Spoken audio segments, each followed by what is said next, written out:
Армысыз, бармысыз кино сүйер қауым? Сіздермен бірге QSM.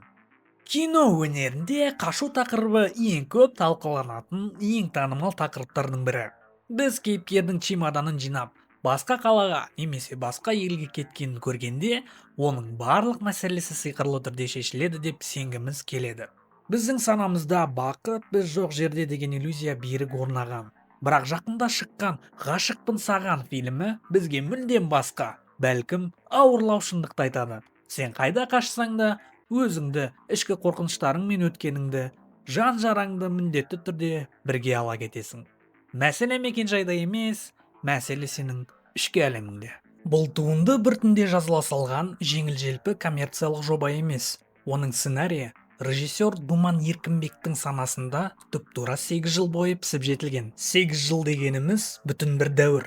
Осы уақыт ішінде адамдар өзгереді, қаланың кейпі өзгереді, тіпті армандардың формасы мен мазмұны өзгереді. Сценарийдің сонша уақыт күткені фильмнің әрбір диалогынан, әрбір паузасынан, кейіпкерлердің әр көзқарасынан анық сезіледі. Бұл фильмді жасаған ұжым бұрыннан бірге келе жатқан, бір-бірін сөзсіз түсінетін кәсіби команда. Сондықтан бұл туынды бүгінгі қазақ киносындағы авторлық көзқарас пен бұқаралық талғамның ең сәтті тоғысқан нүктесі болып тұр. Біз бүгін сюжетті жай ғана баяндап бермейміз. Оның орнына туындының неге феноменге айналғанын, оның ішкі архитектурасын, кадр сыртындағы құпияларын және бұл фильмнің неге біздің жүрегімізге соншалықты жақын екенін кәсіби тұрғыдан бөлшектеп көреміз. Алматы офисінен жасалған тірі пәтер.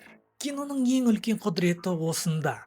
Ол жоқ нәрсені бар етіп, бізді мүлдем бөлек әлемге, бөлек кеңістікке сендіре алады. Біз экранға қарап отырып, кейіпкердің ескі Алматының тынысы сезілетін, аурасы жылы, қабырғаларында тарихы бар пәтеріндегі өмірін көргенде, сол үйдің ішінде өзіміз де жүргендей күй кешеміз. Сол үйдің ескі ағаш еденінің сықырын естігендей, ескі терезеден түскен күн сәулесінің жылуын байқағандай боламыз. Бұл нағыз кинематографиялық эстетика. Бірақ осы атмосфераның қалай жасалғанына, оның техникалық жағына тереңірек үңілсек, шығармашылық топтың ерен еңбегіне куә боламыз. Сіз бен біз көріп отырған сол жайлы баспана, ол Алматының рухы сіңген пәтер, шын мәнінде заманауи, суық қабырғалы 200 шаршы метрлік офистің ішінде нөлден тұрғызылған дүние. Бұл қоюшы суретшілер мен декораторлардың ерлігі. Олар бос кеңістіктің ішіне әр кірпішті, әр жиһазды, тіпті қабырғадағы ескі бояудың сызаттарын мұқият таңдай отырып, офистің ішінен нағыз тірі пәтер жасап шықты. Көктөбенің етегінде сол үйдің терезесінен көрінетін қала шамдары бұл жай ғана әдемі көрініс емес. Бұл кейіпкердің ішкі еркіндікке, жарыққа деген ұмтылысының символы. Бұл не үшін керек болды? Себебі бұл фильмде Алматы жай ғана қала емес, ол толыққанды үшінші кейіпкер. Біз бұрын соңды байқамаған қала сұлулығын, оның тылсым ракурстарын көреміз. Қала кейіпкермен бірге мұңаяды, бірге шабыттанады, кейде қаталдық танытса, кейде құшағына басады. Режиссер бізді осы пәтердің терезесі арқылы қаланың жанына үңілдіреді. Біз мұнда айқайлаған эмоцияларды емес, кейіпкердің үнсіздігі арқылы жеткізілетін терең психологизмді көреміз. Фильмнің сәтті шығуының тағы бір маңызды сыры кейіпкерлердің шынайылығында. Олар қағаздан жасалған жасанды емес, олардың әрқайсының тағдыры бар. Әсіресе басты кейіпкер еңліктің образы жай ғана сценаристік қиялынан туған бейне емес. Оның артында нағыз тірі тарих, шынайы адамның ізі жатыр.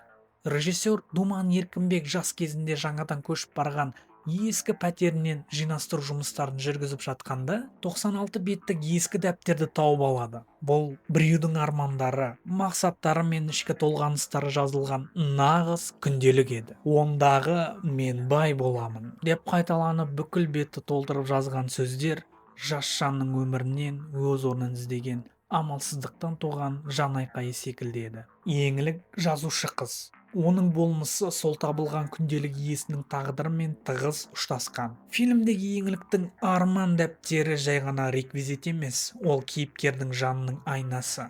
Оның ең жасырын сырлары сақталған мекені. Бастапқыда біз еңліктің жігітке деген салқындығын, тіпті оның қабылдамауын көреміз. Оның жігітке баруы үлкен сезімнен емес, басында амал таусылған соң жасалған мәжбүрлі қадам еді. Бірақ сценарийдің шеберлігі осында. Біз амалсыздықтан басталған байланыстың қалайша үлкен сезімге ұласқанын байқаймыз.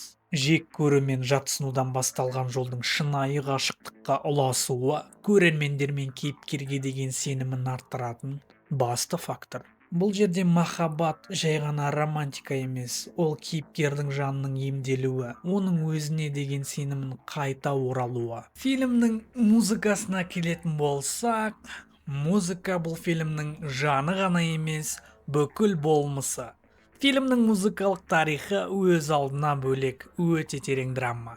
Продюсер Олжас Дәлелхан бұл кино үшін арнайы 4 түрлі ән ұсынады. Кез келген басқа режиссер мұндай мүмкіндікті қуана қабылдап, жұмысын жеңілдетіп, дайын дүниені пайдалана салар еді. Бірақ Думан Еркінбек бұл жерде кәсіби принципшілдік пен шығармашылық табандылық танытты. Бұл 4 әннен де бас тартты. Неге? Себебі ол әндердің режиссердің айтуынша тағдыр жоқ деді. Олар сапалы, әдемі, бірақ тек тапсырыспен жазылған дүниелер болатын. Ал режиссерге керегі жүректі тіліп өтетін, тарихы бар, нағыз өмірден алынған дыбыс керек еді. Осы сәтте Жасұлан Көпбергеновтың ұсынысымен Жалғыз жұлдыз әні келеді. Авторлары Сұлтан Тұрсынбеков пен Айымнұр Сәндібайқызы бұл әнге бүкіл болмысын, мұңын, сезімін салған. Сіздерге ізденіс болсын, бұл әннің шығу тарихын өздеріңіз іздеп көрсеңіздер, мен сенімдімін, тапқан нәрсеңізге өкінбейсіздер. Ал біз жалғастырамыз. Режиссердің бұл тәуекелі фильмнің шарықтау шегін, яғни кульминациясын сақтап қана қоймай, оны жаңа биікке көтереді. Бұл ән шырқалғанда кадр мен дыбыс бірігіп, көрерменнің ішкі дүниесін астан-кестен етеді. Бұл жай ғана саундтрек емес, бұл кейіпкердің ішкі зарының музыкасының бейнесі. Кинотеатрдан көрген жандар болса, менің сөзімді растап береді.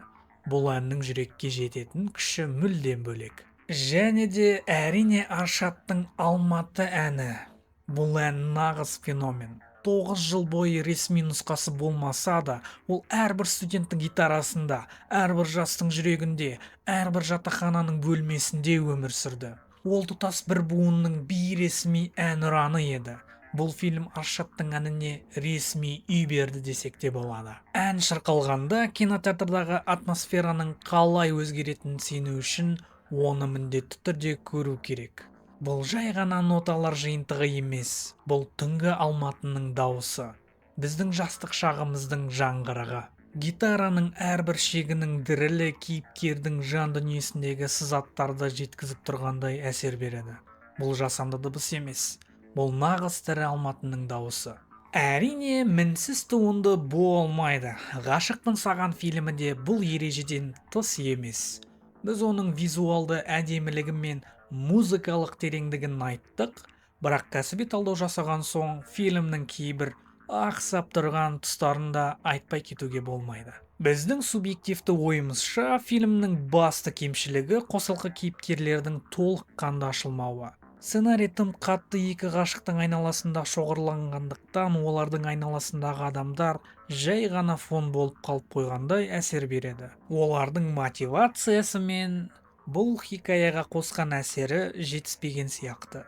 Сонымен қатар басты рөлдегі Арманның предысториясына қатысты сұрақтар көп. Біз оның қазіргі күйін, сенімін көреміз. Бірақ Арманды осы деңгейге алып келген өткен өмірі, оның ішкі жарасының тарихы көрерменге толық ашылып көрсетілмеген сыңайлы. Егер сценарий оның өткеніне сәл көбірек үңілгенде, кейіпкердің драмасы бұдан да тереңірек болар ма еді? Кім біледі. Сюжет тек кейіпкердің арасындағы байланысқа ғана шектеліп қалғандықтан, фильмнің ауқымы сәл тарылып қалғандай сезіледі. Бұл фильмнің динамикасына әсер ететін факторлардың бірі. Бірақ бұл кемшіліктер туындының жалпы атмосферамен бергісі келген идеяның маңыздылығын төмендете алмайды. Ғашықпын саған фильмі бізге сапалы, талғамды, режиссерлік табандылықты және ең бастысы шынайылықты көрсетеді. Ол бізге Алматыны қайта сүюді, бөтен адамның күнделігінен өз арманыңды табуды үйретеді. Кино тек әсер алу үшін ғана емес, ол ой қозғап, өмір сүруге керегін алатын мағынаға толы ерекше мәдениет. Сондықтан да миыңызды сапалы өніммен, сапалы киномен азықтандырыңыз. Егер де сізге бұл видео ұнаса, лайк басып, каналға тіркелуді ұмытпаңыз. Сіздермен бірге болған QSM. Қазақша сөйлеу модада. Келесі талдауда сау.